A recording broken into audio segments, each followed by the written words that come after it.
Ben ritrovati. Mentre si svolge un lavoro di qualsiasi tipo, dall'operaio al tecnico all'impiegato, al manager, al dirigente, al professionista, la persona destina temporaneamente le proprie energie fisiche ed intellettuali e in qualche modo anche la propria professionalità a quell'attività, che richiede quindi anche un abbigliamento confacente e idoneo. Dobbiamo sempre essere consapevoli del potere e del valore simbolico dell'abito.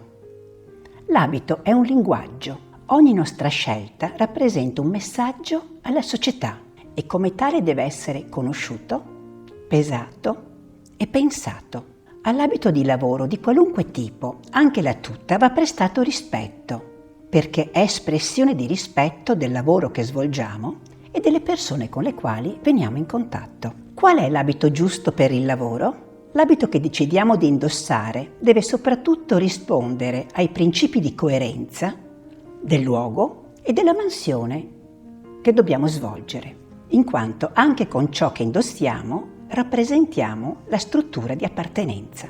Si può dire che per un tipo di lavoro medio, tipo quello impiegatizio, per un uomo oltre i 30 anni è obbligatorio indossare il classico vestito blu o grigio perfettamente stirato. In contesti non particolarmente formali può anche eventualmente indossare uno spezzato. La camicia dovrebbe avere colori molto chiari, ma è preferibile che il bianco sia riservato per le occasioni serali. Sono da evitare sempre jeans e sneakers. I calzini, mai bianchi, sia d'estate che d'inverno, devono essere lunghi. Da evitare quindi calzini corti e pedalini, perché caviglie e polpacci dell'uomo non si dovrebbero mai vedere, tantomeno in ufficio. Con l'occasione ricordo che della giacca a 3 bottoni va abbottonato quello centrale. Della giacca a 2 bottoni invece va abbottonato quello in alto. Sbottoneremo la giacca nel momento in cui ci sediamo, la riabbottoneremo quando ci siamo alzati.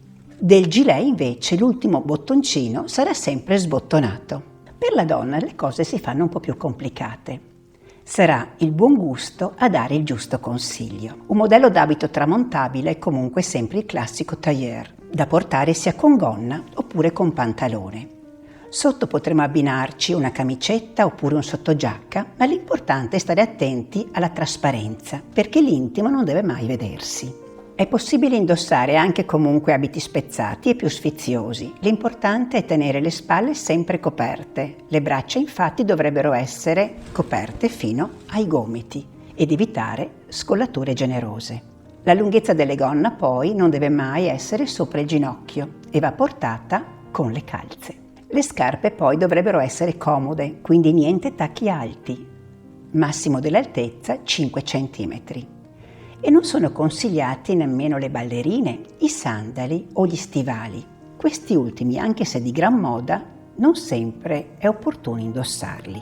I gioielli sono ammessi, ma non in eccesso, il trucco molto leggero e i capelli sempre puliti e curati. Si limiterà inoltre l'uso del profumo, le unghie non devono essere eccentriche e gli accessori come la borsa devono essere adatti per un ambiente di lavoro e non per una sera a teatro. Da evitare anche vestiti da cocktail oppure eccessivamente eleganti. Tutto ciò in ossequio al primo criterio dell'eleganza, che è quello della sobrietà.